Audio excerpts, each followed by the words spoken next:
foi nos salões de beleza, a gente foi nos lugares que tinha clínica de estética, onde a gente via assim, algo relacionado à estética, a gente ia lá, falava da grade curricular, a gente falava das matérias que a gente ia estudar, a gente foi incentivando, eu criei logo o grupo, liguei para os meus amigos que tinham blogs na cidade, divulguei o curso, porque eu tinha certeza que aqui na minha cidade tinha público para isso, que a gente só tinha que divulgar mais, que a gente tinha que falar para as pessoas como era o curso.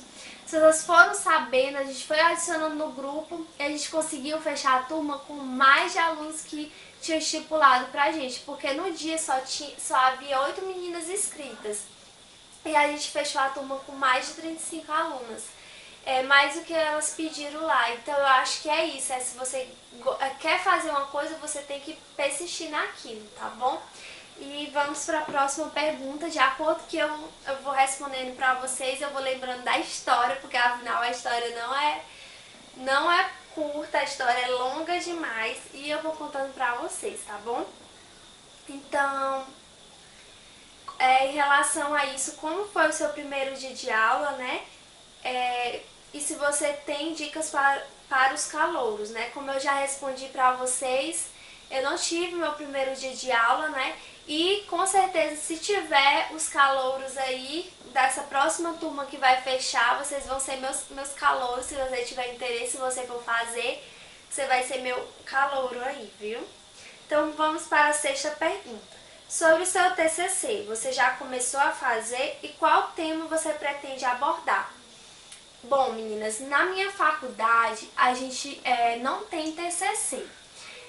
O que a coordenadora me falou, que eu andei perguntando para ela em relação ao TCC, eu acho muito importante quando você começar a fazer um curso, você já pensar no seu TCC, porque minha irmã se formou agora há pouco e eu vi a preocupação que ela tinha, que é muita coisa para fazer, mas na minha faculdade não tem TCC. O que a gente pode fazer é um artigo ou publicar algo assim inovador em relação ao nosso curso. Como eu havia falado para vocês, é um curso muito que cada dia está surgindo novas coisas, então se a gente publicar algo é bastante interessante, um artigo, né?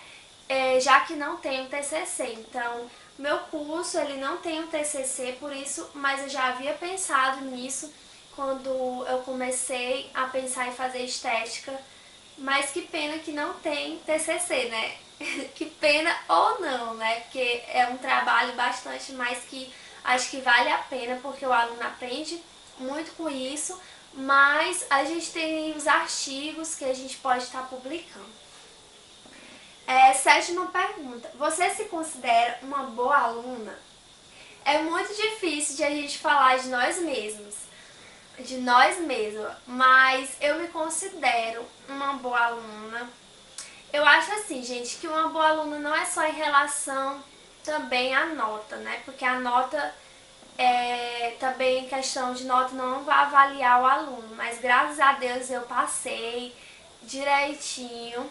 Mas eu acho que ser um bom aluno é você pesquisar, é você não estar preso só àquele conteúdo que o professor passa, é você assistir, ir para as coisas que a faculdade oferece, tá ali envolvido com a prática, já que meu curso é bastante prática, então o que vai fazer a mim ser um bom profissional, eu estar envolvida com a prática e ser uma boa aluna também, é você pesquisar, não estar preso só aos slides que o professor passa, é você estar estudando, assistindo videoaula, participar dos cursos que a faculdade oferece, então isso te faz um bom aluno.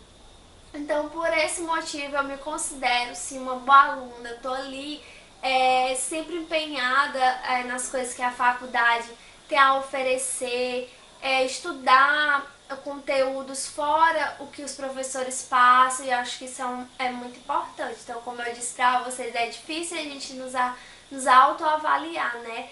Mas é muito bacana isso, a gente falar também, né? Porque eu tô dando uma dica pra vocês também em relação quando vocês forem entrar no curso.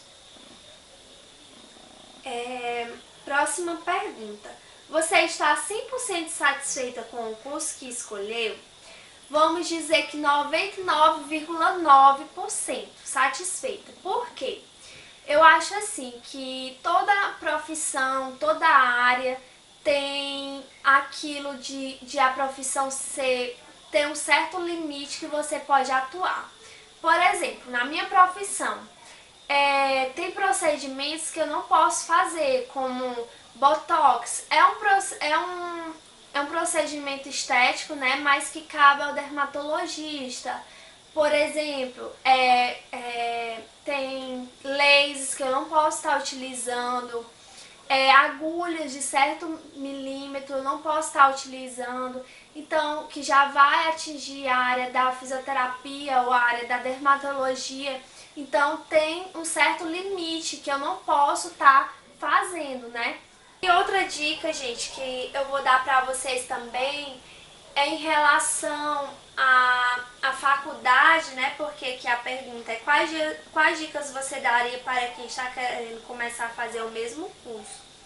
Gente, a dica que eu dou também é procurar estudar antes, ver quando você tiver no curso, né, você pesquisar em outras fontes, você pesquisar em artigos, você tá utilizando outros métodos de estudo também. Isso é muito interessante quando você estiver no curso. E a dica para quem está querendo começar é ver se realmente é a profissão que você quer, lutar pela sua profissão, sabe, amar, se entregar àquela profissão, porque eu acho que tudo que a gente faz com gosto, tudo que a gente faz com amor, tudo que a gente gosta de fazer sai mais bem feito, sabe? Então, faça um resumo básico do seu curso para quem tiver interesse em fazer.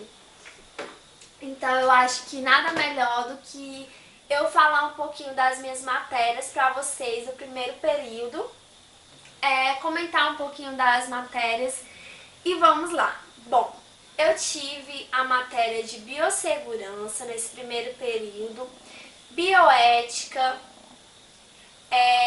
fundamentos à estética e à cosmetologia e matéria de saúde coletiva e uma matéria que é a AD, que foi toda essa parte de linguagem que eu vou explicar para vocês, tá? Então vamos para a primeira matéria. Minha primeira matéria que eu vou falar para vocês é a bioética. A bioética já está dizendo, né, gente? A gente vai ver a questão da vida. A gente vai estudar a ética, a cidadania, ver onde o profissional deve, o que o profissional deve fazer, o que o profissional não deve fazer, como ele agir com ética durante a sua profissão, sobre o que eu falei para vocês dos procedimentos invasivos, que a gente não pode fazer porque a gente não vai estar agindo com ética, né? Então isso é muito importante, foi uma matéria assim espetacular que eu vi. Gente, a primeira matéria que eu vi foi a bioética. A bioética já tá dizendo, né? A gente vai estudar a vida, aplicado à ética, à cidadania, o comportamento humano. Quando eu falei pra vocês sobre os procedimentos invasivos, que a gente não pode ir lá na profissão, fazer um procedimento que não cabe à nossa especialidade, a nossa profissão. Então isso é muito importante, a gente estudar a ética em si, na profissão que a gente escolheu, né? Ver exemplos, a gente viu exemplos de que a pessoa não vai agir com ética, o profissional que não faz isso com ética, as atitudes que ele tem. Então isso é muito importante para a nossa carreira, para a nossa profissão. E outra coisa também que eu ia falar para vocês em relação à bioética foi que a gente assistiu vários vídeos, tá? Em relação, a professora passou bastante conteúdo sobre aborto, eutanásia, sobre esses princípios que mexem com a vida, que são do médico, mas querendo ou não, pra gente se colocar na nossa profissão, sabe? Como a gente ia agir se fosse a gente, em relação aos princípios da bioética, não maleficência, todos esses princípios vocês vão ver com calma, tá? Tenho certeza que vocês vão gostar bastante, porque tá relacionado à vida, na profissão. A gente vê o lado do profissional por trás daquilo, que ele tem uma vida como a gente também. Ele é um profissional, que ele tá ali no trabalho, que ele tá no estresse do dia a dia, mas ele também tem uma vida por trás.